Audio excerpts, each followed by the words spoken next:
For our last lecture, I have a first surprise. There is no storm, no rain, no strike, nothing.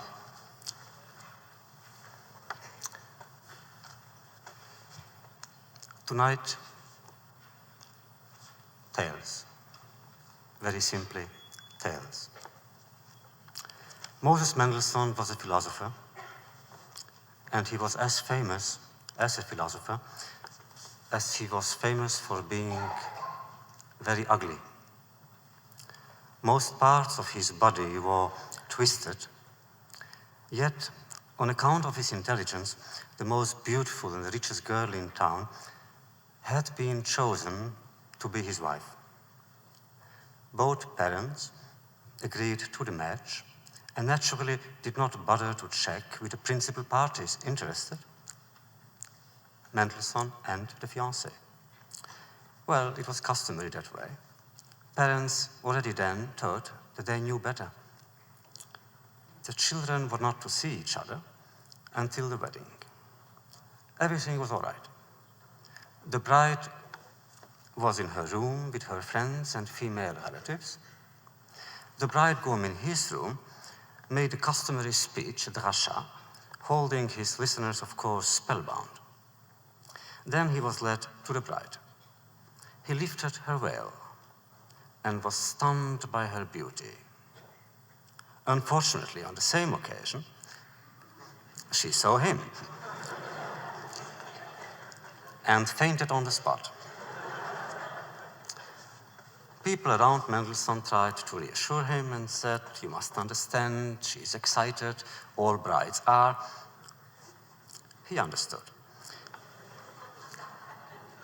Nevertheless, he went back to his room and made another speech, hoping to give her time to recapture her spirits and rest.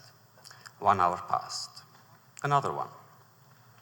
What he did not know, although he may have guessed it, was that in the other room, the wedding had taken on a very dramatic turn. The bride, although pretty but clever, simply informed her mother that for nothing on earth would she marry this living ugliness, even if it concealed the most brilliant mind of all.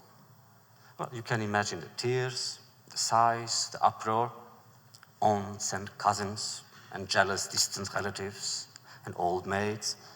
All spoke at once, all pleaded with the bride not to provoke scandals and not to bring shame on the family.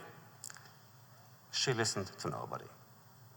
As for Mendelssohn, he was still lecturing.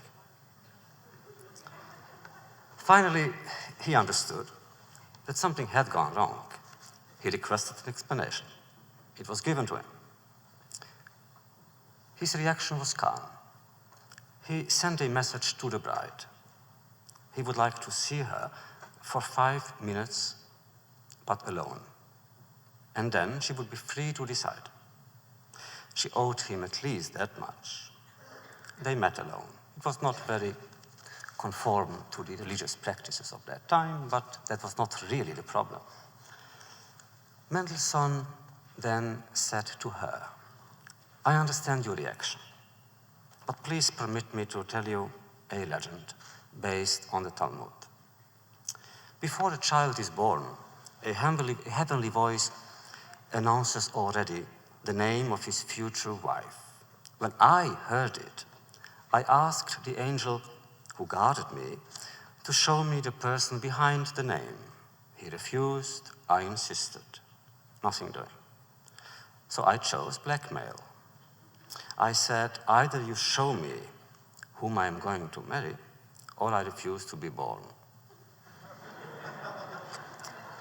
And it will be your fault." As you can see, he was a very precocious child. Well, the angel pleaded with him and cried. His counter-arguments are irrelevant, and he had to give in.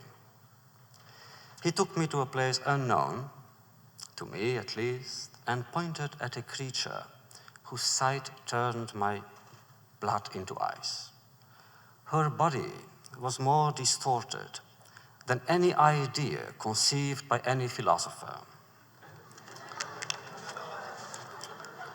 Who is she? I shouted. Your future wife, said the angel, lowering his eyes. I don't want her.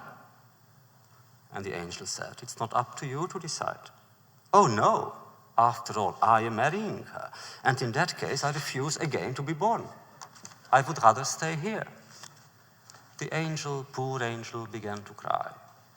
He was afraid of being punished for having revealed to me, Mendelssohn, my own future, my own disaster. I pitied him. Therefore, I suggested a compromise solution. I would accept to be born, to marry this woman, but I would take on her ugliness. And the wedding did take place. Why am I telling you this story? Number one, because I'm a bachelor.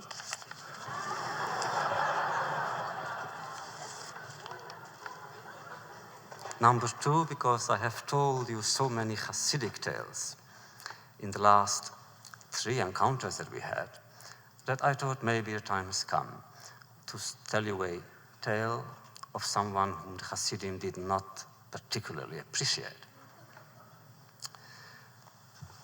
Tonight, therefore, I really would like to tell you a few legends of our time. But whose legends? Our generation lacks great figures with the charisma of a Mendele Kotzker or a Rabbi Nachman. Or Mendele once shouted in Yiddish, von a Sach gar nichten macht man ein Größen gar nicht. There are so many small people today, that how can you really get something great, even in the form of a tale, out of our nothingness? Abba Ibn says that he is looking for a rabbi and cannot find one. I am looking too. Yet we do have stories and we do have storytellers. Even more, we have tales. In the beginning, when I planned this series, I meant even to devote this last lecture simply to read modern writings by contemporary writers, some of them my friends. Mannes Sperber, who wrote a beautiful book, A Satyr on the Sea, or Bellow, or Chaim Grade, the greatest Yiddish living writer today, or Dennis Stern and Zeitlin Gladstein. There are so many tales today in all kinds of books, in all kinds of languages, and Jewish tales, tales of sadness and tales of glory, tales that make you drunk with ecstasy and drunk with pain and fury. So let me tell you one more tale, half Hasidic. I too sometimes agree to compromises. On the day the famous Marshal Budyonny and his Red Cavalry took over the town of Chernobyl in the Ukraine, a young lieutenant named Isaac Babel decided to pay a visit to the local Hasidic rabbi, the last of his line, a descendant of the great Nochum of Chernobyl, Reb Nochem of Chernobyl, a friend and disciple of the Baal Shem Tov. Isaac Babel was eager to meet the tzaddik, but not because he himself was a Hasid, nor to satisfy the writer's curiosity and constant quest for new experiences and memories. His impulse to see the Rebbe originated in the communists' urge to confront him with the facts of the impending end of his reign, and also in the wish to affirm that the world no longer lived in an era of fate, that in the light of the new sun on the horizon, something was coming. Man had broken his ties with God and sublimated all aspirations in his fervor for freedom. The era of religion is no more. We, the communists, are modern man's rabbis. That is what Isaac Babel, the magnificent storyteller from Odessa, wished to tell the Rebbe of Chernobyl. His purpose, as you can see, was to convert him, to convert the Rebbe by means of the word, of logic, and above all, of history and dialectic. But how was one to find him? The Jews, fearful of the Cossacks and their pogroms, were in hiding. Fortunately, the rabbi was known, also among non-Jews. Babel asked to be brought to him, yet he found an empty, deserted house, evidently evacuated in great haste. And the visitor did discover a secret door, and upon entering it, found himself in a room whose walls were lined with books from floor to ceiling. Seated at a table, an old man, whose face had great dignity and power, was studying the Talmud and humming to himself. The rabbi's powers of concentration were such that the stranger's presence went unnoticed. Although Babel was staring at him fixedly for a long moment, then the rabbi looked up and saw him. He seemed not in the least surprised to see standing before him a man in uniform and staring at him. Living deep inside his own universe, still competing with Beit Shammai and Beit Hillel, the rabbi of Chernobyl was incapable of distinguishing between the various uniforms of the various armies. He was not even aware of the cruel war ravaging the country or his staunch occupation by the Cossacks. Dealing only with Jews, he felt certain that the man before him was a Jew. He had to be.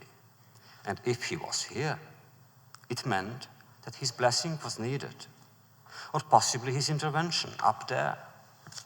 And so in a gentle voice, the rabbi of Chernobyl asked Babel, "Tell me, in Yiddish, what can I do for you?" And Babel, under his spell, forgot all the arguments he had prepared, and even the reasons that had led him to come and see the fabled rabbi.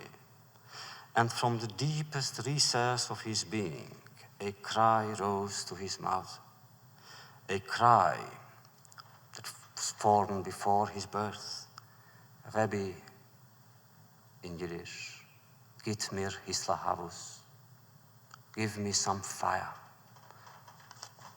Or the word that goes in English, I think, give me some fervor.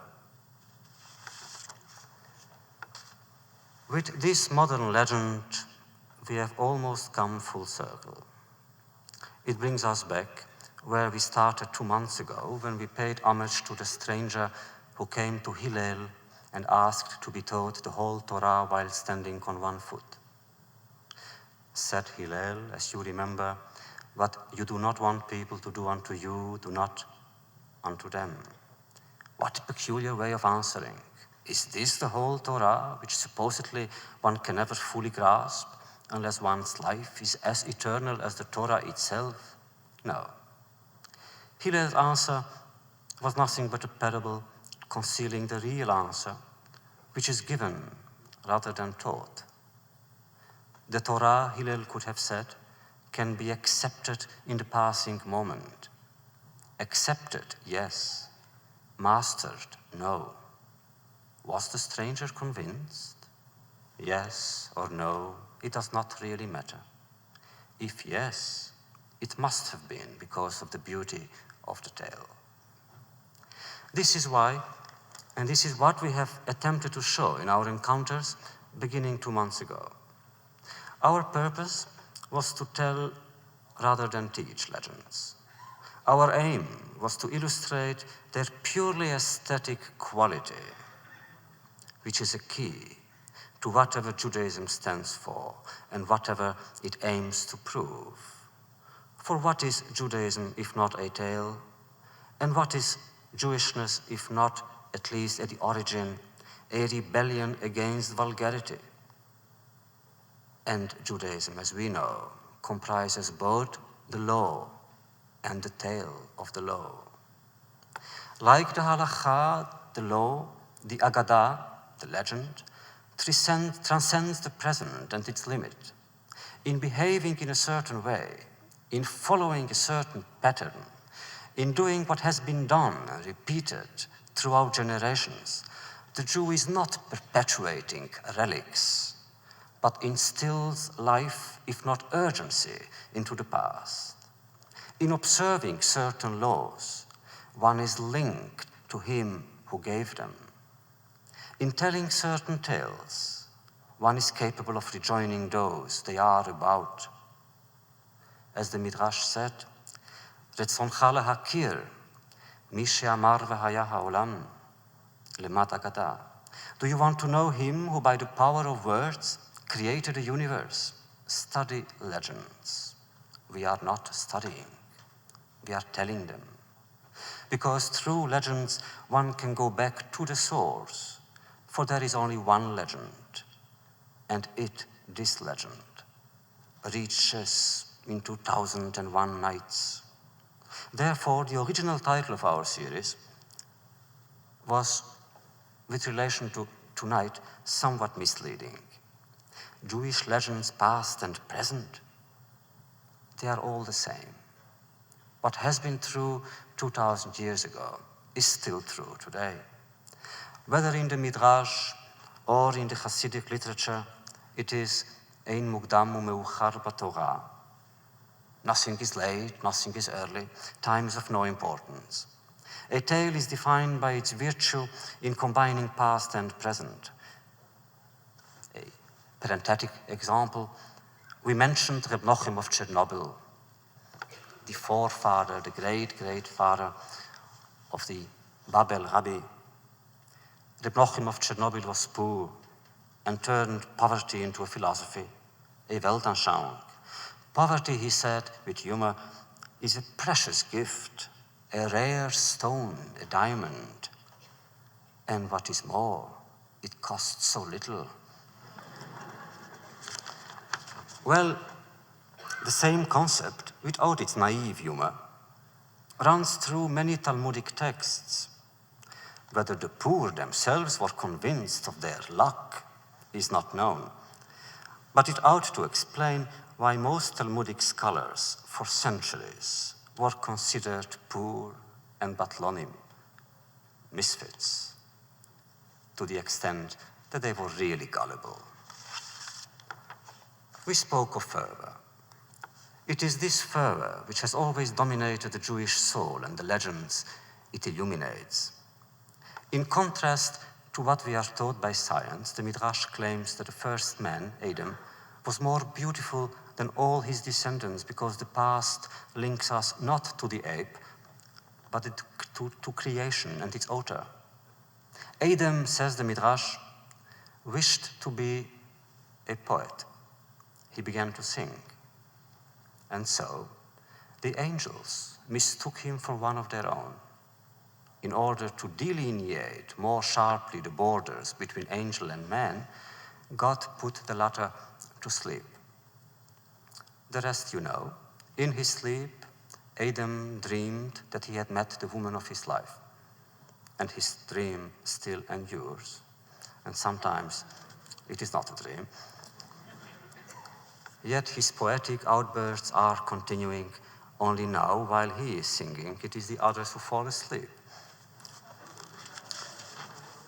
Babel was not a poet, yet his tales describing the lower depths of Odessa, or the adventures, his own, of a Jewish writer, lost among the Cossacks, are suffused with a fiery breath of poetry, because in every one of his characters there is reflected a need for fervor, a need which for the Jew leads to either sanctity or tragedy, and sometimes both.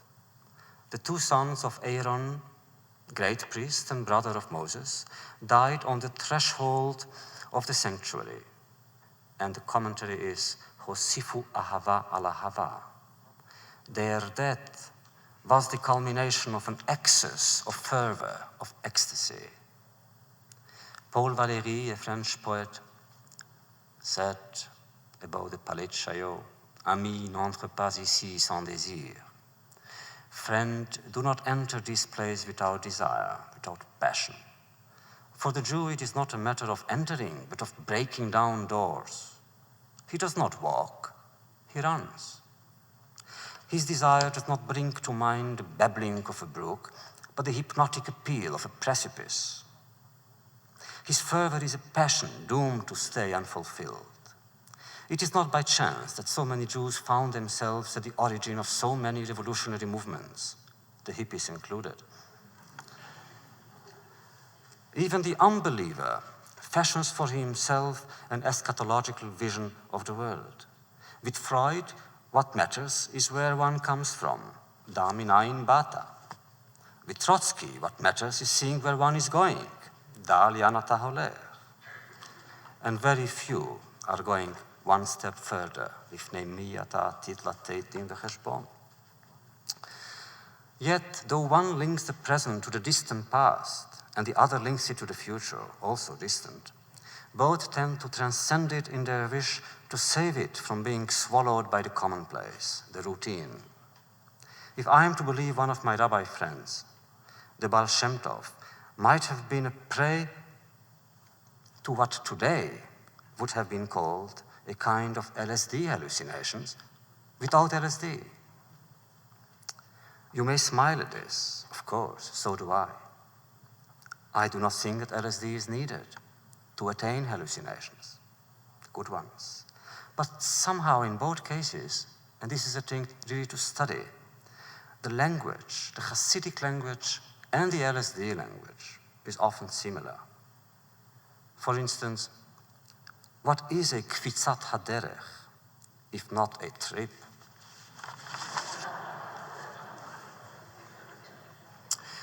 Well, of course, methods vary with the mores and times, but at the root, it is always possible to discern the same thirst of legend, of passion, the same call to fervor. Sometimes it ends badly.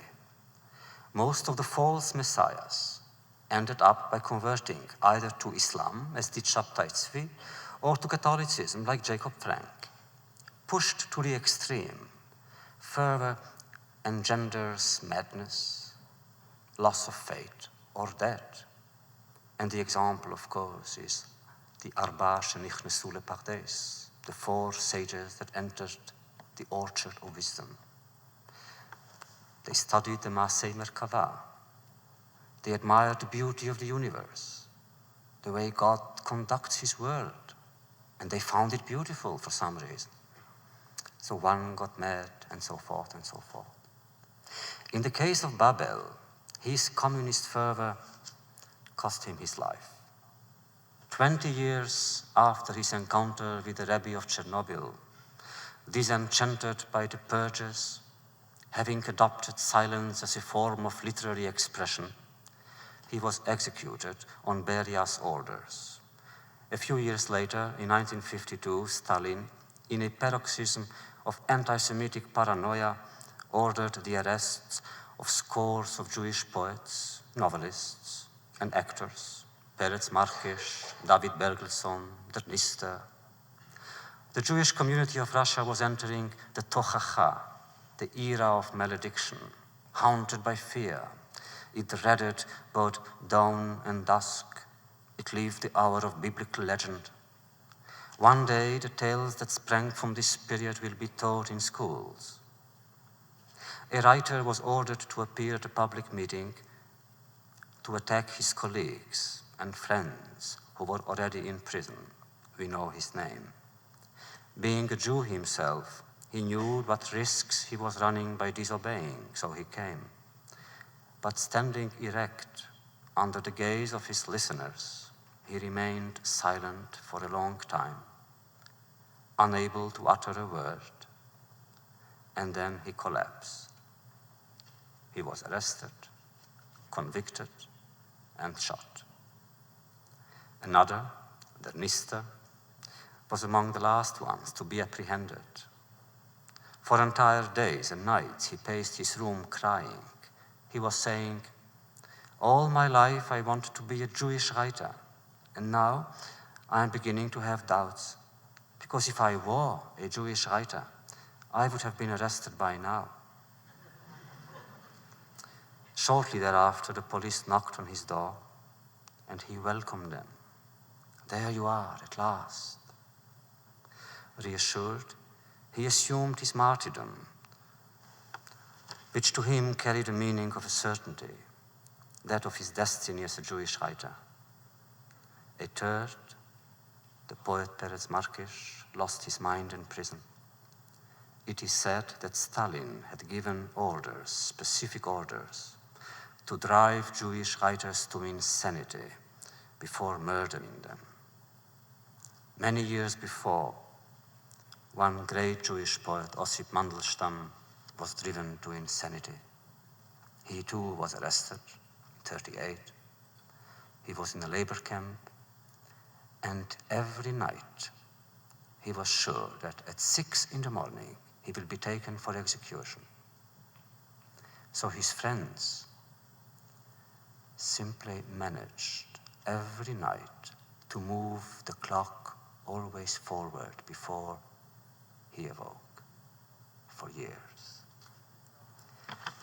Why bring up these modern martyrs and their tragic legends in this place and at this time? To show you that in Jewish history, everything is connected.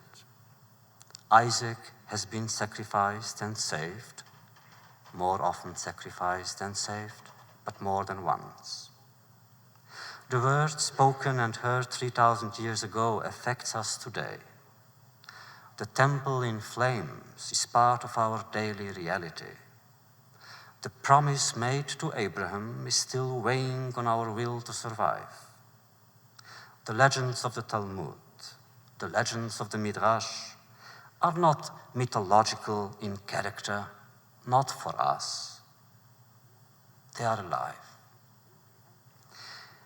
Be he angry or not, Jupiter or Zeus are not living human beings. King David is. In other words, a legend is modern because it unfolds in our lifetime, sometimes before our very eyes, but its substance is not. Behind every modern legend, one finds or senses another one which preceded it by 1,000 or 2,000 years. Ha-fochba ve-ha-fochba de kulaba, says the Talmud. Everything is in the Talmud. Everything is in the first spur, the first tale, the written and the oral tale. We think we are inventing a story, and yet it already forms part of an existence, of a memory. One might actually say that for 3,000 years, it is the same Jewish legend being told over and over again. What changes is the setting. What changes is the lighting. What changes is the teller. Thus, a Jewish legend is not opposed to the reality of an event, but rather enhances its duration and continuity. The stranger who approached Hillel in his childish quest for truth, one meets him across centuries and continents, even today. Judaism is so fashionable today.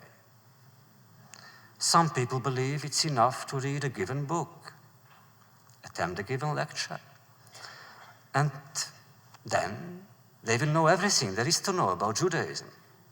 Today, it is in to be Jewish. Yet, Judaism is something else and not something else. Judaism has not really changed as a tale. The superficial level of it changes us.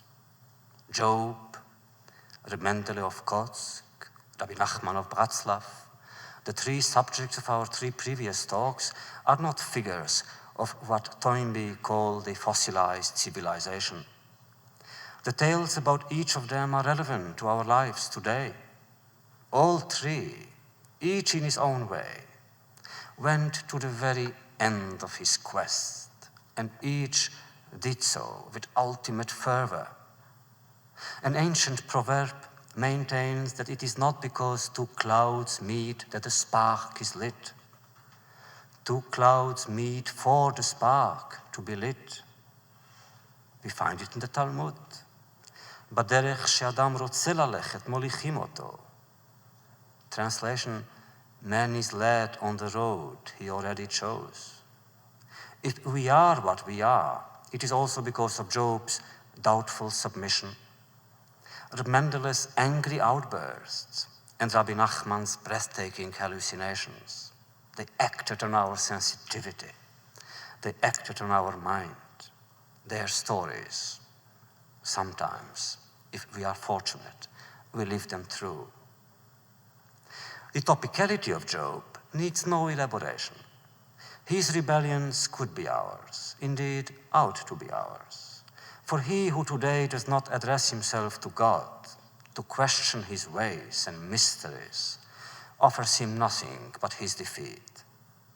The teaching of Job calls for resistance. He says yes, but means no. He bows his head, but clenches his teeth. His silence reverberates in that of Kotsk. The rabbi of Kotsk and his fanatic search for truth, we have spoken about it, a source of fire more than of inspiration. The rabbi of Kotsk remains our contemporary. Before choosing solitude, he wondered aloud. It is written that after Adam and Eve sinned in paradise, God cursed the snake to eternally crawl in dust and be nourished by it. Where is the curse? Where is the punishment if it means never to miss anything? And the rabbi of Kotsk answered, precisely, that is the punishment, never to miss anything. That's the worst of all curses. And our affluent society is here to prove it. For mankind is advancing, but man is left behind. But since we are in Kotsk, let's stay there for a while longer. When we were there last, we said that Reb Mendele Kotzker may have foreseen or forefell the oncoming Holocaust. That's why he had wanted, by thunder and lightning, to harden the Jews and make every one of them into a fortress. What was the event that marked and divided his life? We said, as some of you may remember, that it was the one that occurred on the fatal Friday evening of Parshat Toldot in 1839. Many disciples and followers were present, yet none revealed what they had witnessed. The conspiracy of silence lasted at least 80 years. The very first revelation of the event, and nothing proves its authenticity, appeared in 1919, as we have said, saying that the Rebbe had, in order to shake up heaven and earth, transgressed the laws of Shabbat in public. Whether true or false, the hypothesis does not alter the fact that for 2 or 3 generations, the conspiracy of silence was total. And this fidelity to the image of their master, or perhaps this fidelity to the image of their own youthful adventure, cannot but stun and move us. The silence of the Hasidim, in retrospect, equals the gesture of the Rebbe. Incidentally, Professor Heschel, whom we discussed with afterwards, after our lecture, does not really believe that the Rabbi of Kotsk transgressed the laws. Yet, listen to a similar tale. It happened some 25 years ago. The hero is another Hasidic rabbi, Reb Agele of Belz. His town in Poland was occupied by the Germans, who began preparations for the final solution. A ghetto was created, Jews were taken to slave labor, others were deported. Among the first sought after by the Gestapo was the Rebbe, whose fame singled him out as a target. However, the Belzer Hasidim were ready for such a situation. They managed to hide the Rebbe. They provided him with a new identity. They even found him a place to work, as a shoemaker, as a tailor. And the Germans were raging for weeks and months. Then danger became nearer, and the Hasidim decided to undertake an even more daring rescue operation, to get the Rebbe smuggled out and smuggled across the border into Hungary. They bought somehow the services of a German officer, and a play, a mise en scène, was staged. A certain Jossele Greenfield, troubadour and comedian in his free time, had the task to learn to imitate the Rebbe in all his movements, and he became his double. He did. Then one Friday afternoon, the Gestapo was informed that the Belzer Rebbe had come out of his hiding, that he would appear in public and pray in public. And the Rebbe did. rather Wiesel Greenfield, did. And the Hasidim, who were perfectly aware of the masquerade, behaved as if he really were the rabbi. They obeyed him, they respected him, they glorified him, they implored him to intercede in heaven on their behalf. And while the Gestapo was busy arresting Wiesel Greenfield, Rebbe of Belz, dressed as an officer of the SS, and his brother, Reb Mordechai of Bilgerei, in the same uniform, crossed the border into Hungary. Not one of the thousands of the Jews in the ghetto broke the conspiracy of silence. The Rebbe was saved, and in 1943, I attended his services in Budapest. But Kotsk and Belz were only following precedents established long before. In the book of Kings, in Melachim Aleph, we read about Achav and Isabel, who ordered that all prophets be killed. Yet Eliyahu, Elijah, succeeded in hiding 100 of them in caves. Later he told the king in the presence of his people, "I am the only living prophet in the country." Everybody knew that this wasn't so, that others were hiding. Many men and women even knew where they were hiding, yet not one of them betrayed them, because they were not informers, because they observed the law of solidarity in silence. The generation of Achav ranks in Talmudic legends at one and the same level as that of David. The Belzer Rebbe disguised as an SS officer. Rabbi Nachman of Bratslav disguised as a Reika, an underworld character. And Job questioning God, you remember, "Are you sure that you did not confuse Eov, Job, and Oyev, enemy?" Since the beginning of times, questions remain questions. Only answers change. And what links the question to the answer is the tale of man, crushed by one and the other. Like the Kotske Rebbe's obsessions, Rabbi Nachman's tales are relevant to our era. You remember the wandering princess, the wandering wise man, the uprooted children in search of beauty and serenity, the clever and good-hearted beggars. Every one of Rabbi Nachman's tales is full of them. Well, who are they, if not the deportees of the early 40s?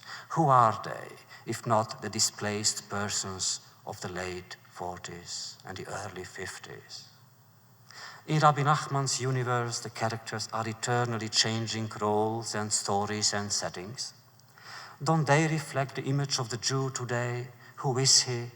An intellectual in America, a member of the domineering elite in France, a military hero in Israel. What is the Jew today? Perhaps he is a person waiting to be knifed by history, a character inviting storytellers to take him into their vision. A Jew perhaps is a person who must relive again and again the experiences, all the experiences of his ancestors, all of his ancestors. Therefore his anecdotes have the flavor of legends which make him what he is, a spark of eternity in time. In his great work, The Letter to El Greco, Nikos Kazantzakis quotes 3 prayers. Prayer number 1, "Lord, bend me like an ark, for I do not wish to rot away." Second prayer, "Lord, do not bend me too much, for I do not wish to break down." Third prayer, "Lord, bend me like an ark, so I can remain what I am, and to hell with it, even if I break down." What then is a Jew? The ark. What then is his legend? The prayer. And then? What comes then? Then comes fervor. Talmud says, Nebuchadnezzar bikesh lomach shira. the king of Babylon, the same Nebuchadnezzar, the enemy who destroyed the first temple, he too had wanted to sing together with the angels, like Adam before him. Adam was put to sleep. Nebuchadnezzar in English, was slapped in the face. By whom? By the angel Gabriel, who probably fulfilled the function of a critic. But why was Nebuchadnezzar slapped in the face? Is it a sin to feel like singing the glories of God? No, he was not punished, says still the Rabbi of Kotsk. He was only tested. Gabriel wanted to see how the king would sing after being slapped in the face. Well, with Jews, no test is needed, because we know to be a Jew is to sing afterwards. And then his song does become a Jewish legend. For all legends, all questions, all tales that a child will listen to, that a child will tell before his master, all answers imagined by one or the other have been given to Moses at Sinai. This beautiful Talmudic concept applies both to Halakha and Agadah. Just as man is the imaginary part of God, the Jew is the legendary part of man. The history of the Jew may be that of a legend wandering through centuries, from the Bible to the Judges, from the Judges to the prophets, to the kings, and to the various diasporas. The 10 martyrs of the faith under the Romans, the pogroms of Tafchet and Taftet, the Crusades, it seems as though the same event took place over and over again. Rabbi Akiva, Rabbi Hanania ben Tradion, Rabbi Ishmael walked to their deaths conversing to or with God. 2,000 years later, their descendants followed their footsteps.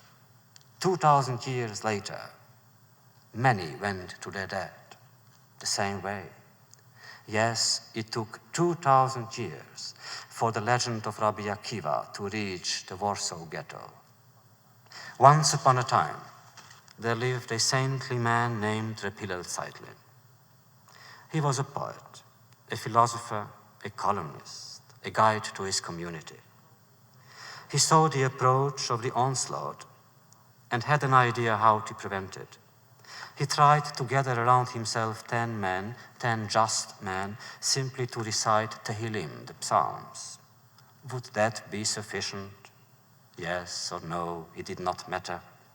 At that point, perhaps he felt that nothing else could be done, would be done, or is worthy to be done. And this reminds us naturally of the Kotsker Rabbi, who was convinced that if he only could find 10 men who would follow him into the forest and shout that God is God, they would force the Messiah out of his hiding. 200 years separated Rabbi Nachman and Rabbi Zeitlin, and the same act was imagined, and the same failure was encountered. Did Rabbi Zeitlin really believe that it was still possible to save the world by prayer? If so, he failed. The catastrophe was not averted. Does that mean that David Melech Israel, David, the king of Israel, is condemned to outlive Israel? The Messiah will come, shouted Remendele Kotske, and there will be no one left to be saved. So, wrapped in his talit and tefillin, with a book of splendor, the Zohar under his arm, Rabbi Zeitlin, together with other Jews, went to his death, conversing with an invisible presence. The Psalms and Talmud, the prayers and the messianic dreams proved powerless to avert misfortune. Why? Asked Job.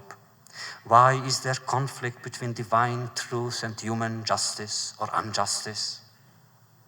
His query as well as Reb Mendel Kosker's anger and Rabbi Nachman's laughter are transmitted in different forms in modern tales. Somewhere in a ghetto, 10 Jews are being taken as hostages to be executed. One of them, Moshe the water carrier, is laughing. It is Purim, and the Germans too are laughing. And they say, you Jews will pay now what you have done to Amen and his sons.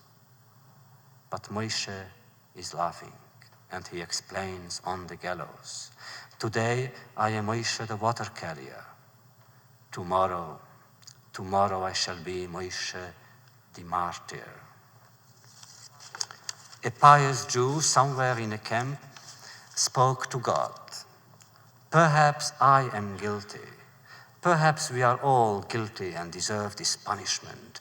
But what are you guilty of in having to mete out to us such punishment? Another story.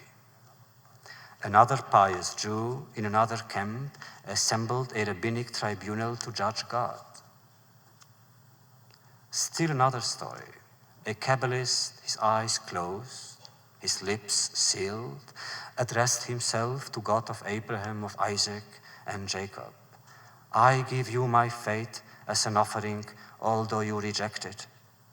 I dedicate my fervor to you, although either I or you do not deserve it. The same idea struck the poet Shlomo ibn Gabirol centuries ago, who said, Mimcha elecha evrach. It is from you, Lord, that I am running away. It is towards you, Lord, that I am running away. And much later, a Bratslaver Chassid exclaimed, what's the use of getting blind since I still see myself? And a variation on the same theme. Why worry about getting blind since I desperately continue to see you? For he is everywhere, even in the denial, which is the trap faced by man. But then in the same fashion, one is permitted to assume that even acceptance can become a superior form of rejection.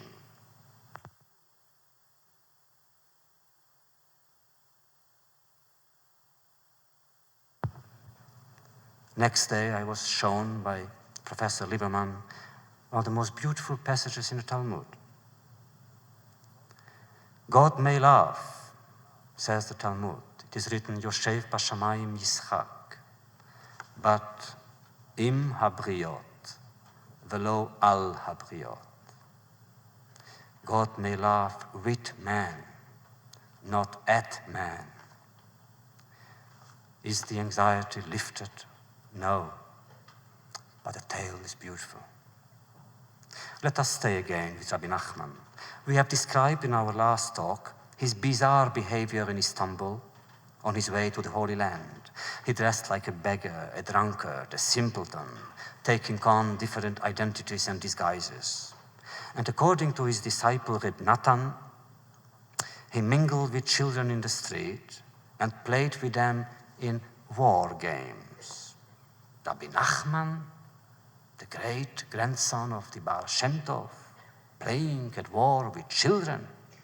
What could be the meaning of it? The question again was magnificently answered, Dafka, by a great Misnagget, who is also the greatest Talmudic scholar today, the same Professor Lieberman.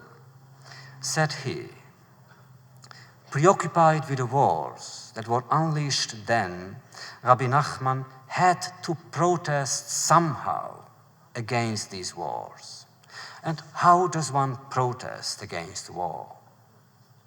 One has to underline and illustrate their absurdity. Therefore, he found this poetic way of doing so. In reducing the bloody cruelties of war to a children's game, he pointed out how senseless all wars are.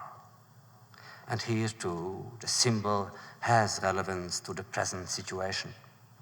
Wars are being waged.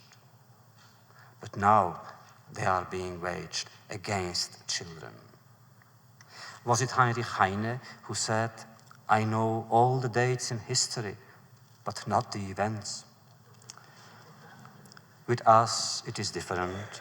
Who cares about dates, since the events, in essence, vary so little?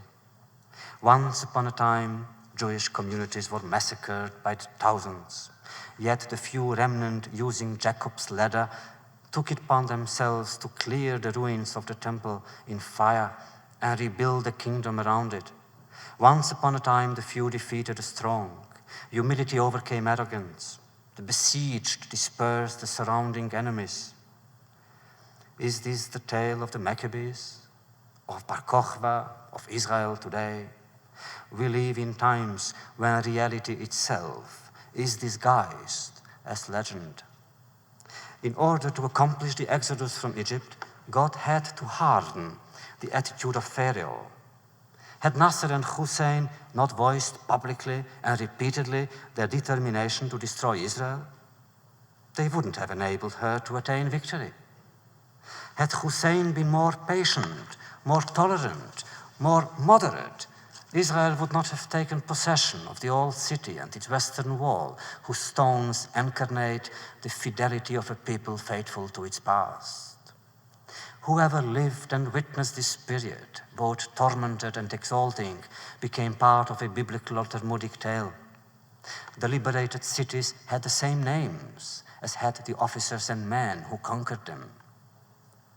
Why were there no victory celebrations? The price was too high, said General Yitzhak Rabin. Too much suffering, our own and that of the enemy. And that sounds like God's irritation at his angels who had wanted to sing when the Jews crossed the Red Sea. Maseh yadai tovim bayam. My creatures drown in the waters, and that's all you think about, singing. The ethical implications of Jewish legends, past and present, are still valid. Moses, said the Midrash, was not allowed into the Holy Land because he had to kill an Egyptian. Of course, he had to kill him. Yet the scar on his conscience, left by his deed, cannot be healed. And David was ordered not to build his temple, for he had been involved in too many wars, in too many battles. Then, like today, strange as it may sound, the Jew remains the most timid and the most poetic among the victors. Thus it appears that legends of today are those of the past. We learn from the Midrash that before he died, Adam was given the power to see the end of the future, including the last of his descendants. He saw us. Hence we are linked to the beginning and to what it symbolizes and conceals. Therefore, every Jew and every tale, in my opinion, must justify itself in relation to all others, to Klal Israel and mankind. Entre parentheses, that applies not only to Jews, to man in general. If man would feel responsible towards mankind, as a Jew should feel responsible toward Jews, the world would be better. A Hasidic story, one of my favorites. Reb Zishe of Onipoli, the brother of Rabbi Melech Milizensk, was traveling by train. He was poor and looked it. His neighbor was a rich Jew and looked it also. Of course, they didn't know each other. One was rich and one poor. So the rich Jew permitted himself to be disrespectful. Reb Zishe took it very well, silently, humbly. But when both arrived in a certain town, Reb Zishe was greeted by many of his followers.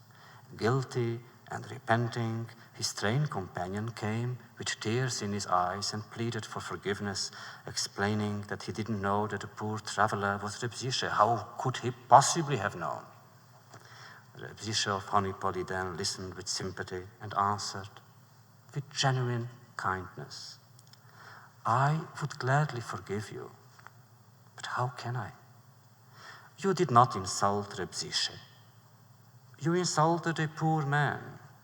So go and ask forgiveness of all the poor who roam the world.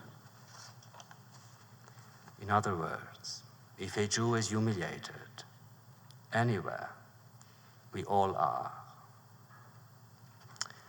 The continuity of legends is felt on all levels of Jewish existence, but more so within the Hasidic community.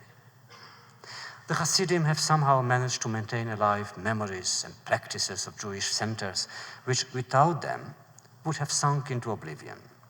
The Hasidim alone are really capable and willing to take along with them their former spiritual locations. Vishnitz and Bochshe and Vishe, Ger and Kotsk, Bratslav, Rizhin, Karlin and Sasov. As Jewish inhabited towns and cities, they no longer exist on the European map. However, they re-emerged in Israel, America, and even in Brazil. Hundreds of thousands of Hasidim were slaughtered, yet their movements and social structures were transferred and not erased. Isn't this the teaching of Job? Because hope is lost, men must invent it. If man cannot begin, he at least has the power to continue. One example. I was recently informed that a certain rabbi called the Chernobyl rabbi is expected to arrive in New York. Chernobyl, a faraway reflection of an ancient burning Chernobyl, a little village among many little villages surrounding my hometown, which after all was also a little village.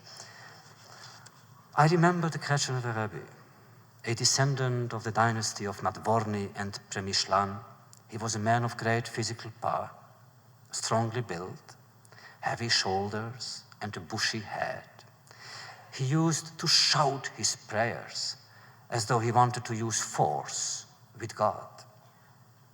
I began liking him one Saturday evening when I saw him take out his violin and play first nostalgic tunes which broke your heart, and then gay ones to piece it together. The Rebbe and his violin, the Rebbe and his Hasidim all perished. There are no longer any Jews to be found in Kretchenev, Bichkev, Siget, Bratslav, Karlin, or Kotsk. But all these places have almost physically moved to other continents. There are Bratslaver Hasidim, Kotsker Hasidim, and even Kretchenever Hasidim. And the new Kretchenever Rebbe lives in Rehovot, near the Weizmann Institute, of all places. And people come to him in search of miracles. And believe me, that with these people, he is more popular than the scientists are popular with other people. Does he really accomplish miracles? I doubt it, but who cares? But the miracle lies in that he kept Kretchenev alive. And the legend goes on. There are more legends today. One of them happened here in New York, and since we have more time than the last time, I'll tell it to you. It happened in the Lubavitcher court here. Like Isaac Babel, I am looking for Fervor, and I thought I would find it in Lubavitch. So I came there. I met the Lubavitcher rabbi, who is certainly a great rabbi, despite the public relations methods that his Hasidim are using. He is a great man, and I like the way he's conducting his Verbringen, his celebrations. One evening, I spent with him a couple of hours, and I tried to convert him to Vishnitz, because I am a Vishnitzer Chassid. It didn't work. A couple of months later, it was Simchat Torah. I came there. There were 2,000 people in the hall. And I felt embarrassed because I had a beret, a French beret on, with a raincoat. I didn't look like a Hasid. I rather looked like James Bond. And all of them, of course, looked like Hasidim. And because of my raincoat and my beret, the rabbi saw me. Everybody did. So he was sitting on a stage like this, surrounded with his Hasidim, and in the hall there were 3 tables in the form of a chet, a T, not a chet, a T rather. So he called me. I felt embarrassed and I really didn't want to go. How? So I stayed there. He called me again. I still didn't go.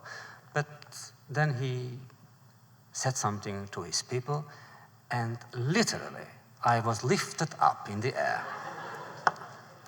by some 10 arms, and a second later I found myself standing on the table opposite him. Well, you can imagine how I felt. And the rabbi says to me, Rabbi Eliezer, you don't come and say L'chaim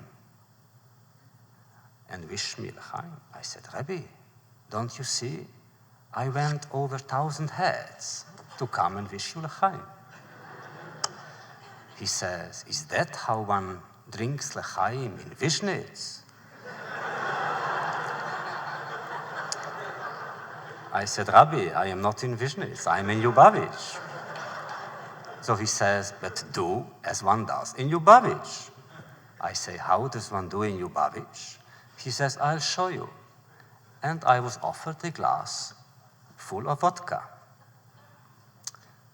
So I say, Rabbi, it's very good, but in Vishnitz one doesn't drink alone. He says, in Lubavitch either. So he said L'chaim and I said L'chaim.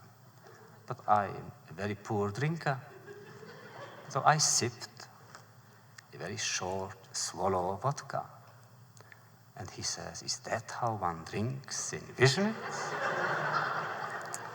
I said, Rabbi, I am not in Vishnitz, I am in Lubavitch. So he says, but then drink as one drinks in Lubavitch. I said, show me how does one drink in Lubavitch? And he says, I'll show you. He took his glass and emptied it. I said, Rabbi, it's so strange. It's exactly the same way one drinks in Vishnitz. And I drank it too. So he says, of course, he says, for Vishnitz it's nothing. I said, how did you guess? It's nothing. And I got a second glass. And my head was already turning. So I drank it. He drank it. And then he says, another one? I said, of course.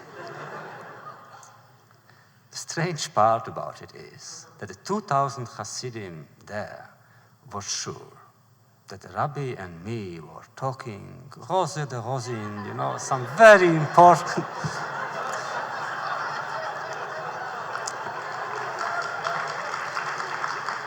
Who knows what Kabbalistic secrets, Then the rabbi saw that one more glass and I would be crushed, the first victim of Vishnitz in Lubavitch. So he pitied me and he says, well, he says, what do you want me to wish you? And I said, Rabbi, in Vishnitz the rabbi knows what to wish. He says, but we are in Lubavitch. So I said, then do what you do in Lubavitch. So he said, should I wish you a new beginning? Which was very clever, I must say, because it had so many levels. 1, another glass of vodka. 2, he knew that Simchat Torah is my birthday. They know everything. They have such an intelligence. 3, we were carrying on a dialogue for years about religion and Hasidism and faith and so forth. And of course, he might have meant a new beginning. But I was so drunk that I dared to ask him, Rabbi, a new beginning for both of us? And he said, for both of us.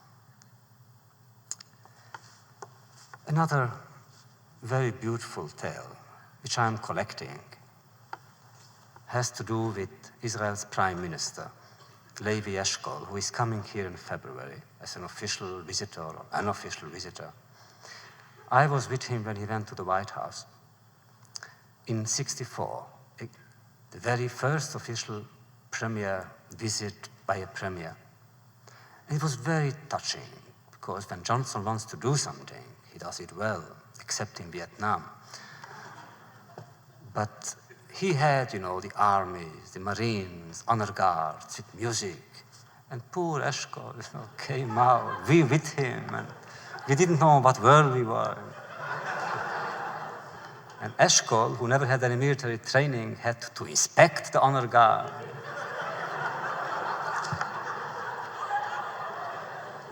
With the captain, giving him reports, showing him this is this, this is this.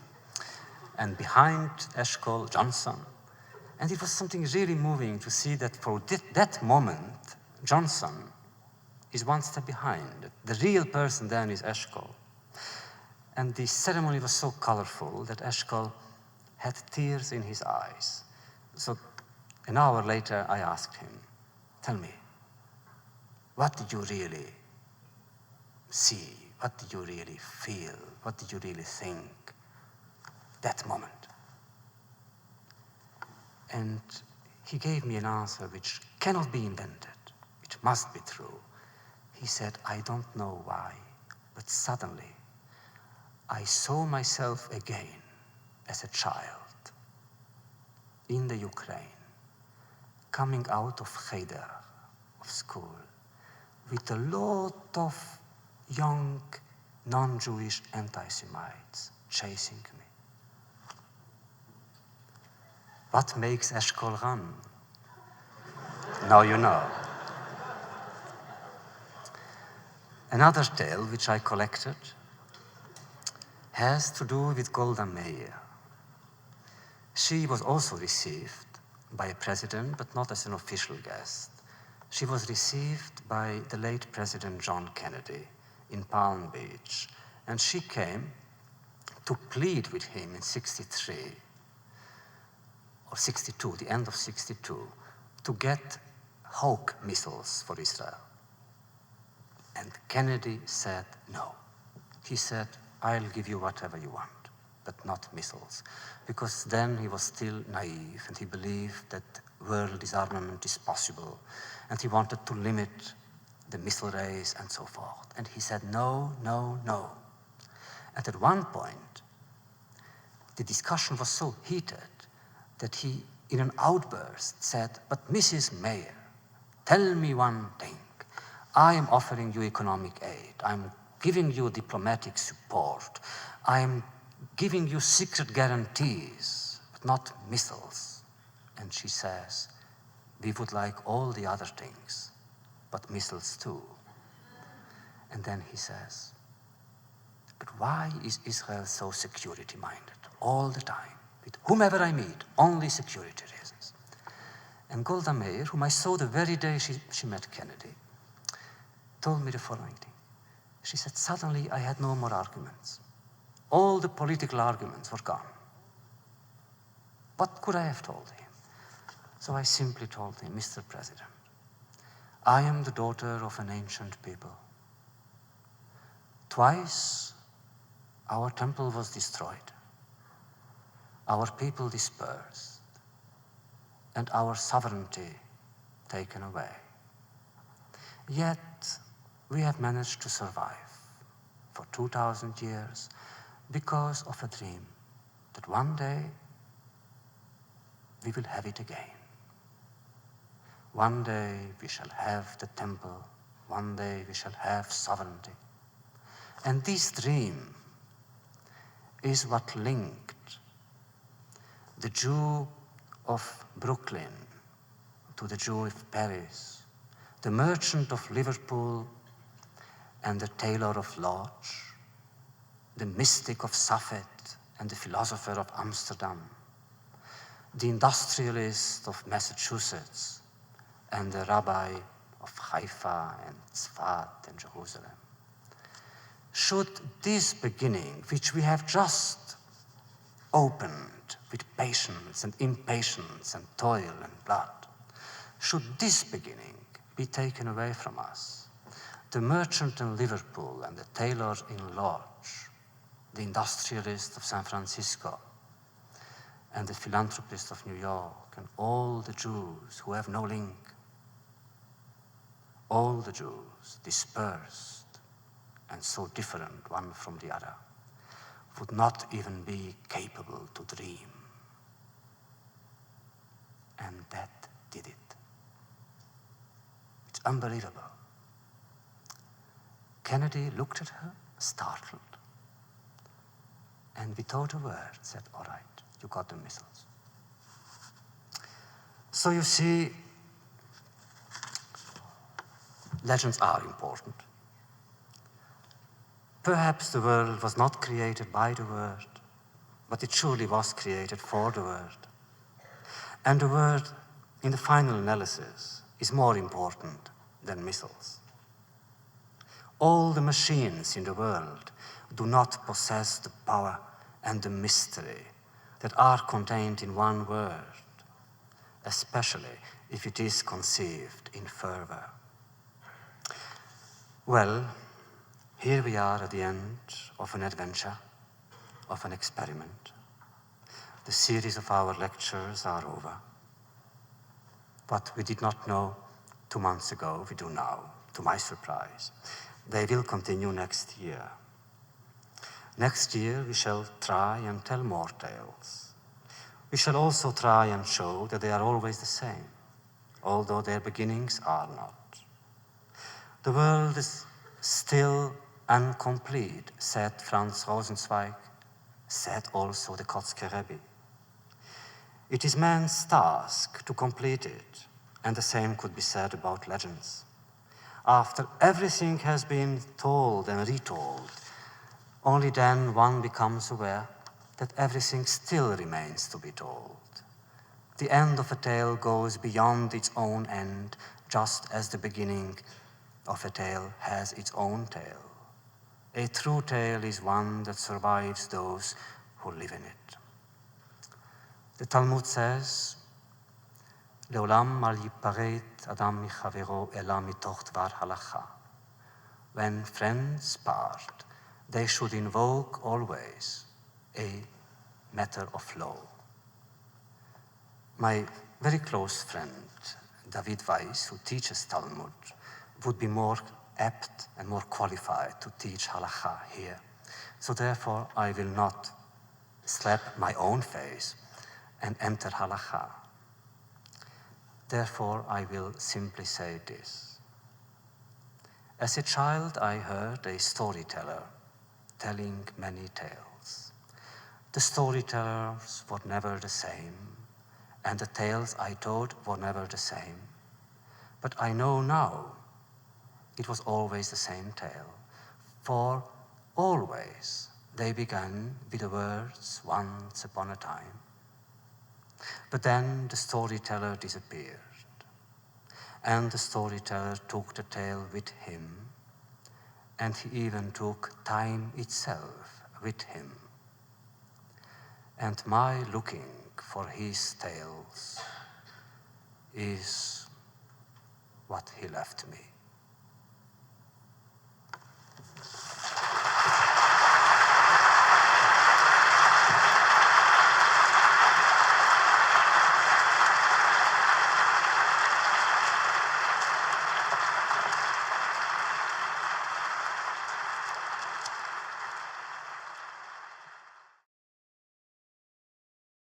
Thanks for listening. For more information on 92nd Street Y and all of our programs, please visit us on the web at 92y.org. This program is copyright by 92nd Street Y.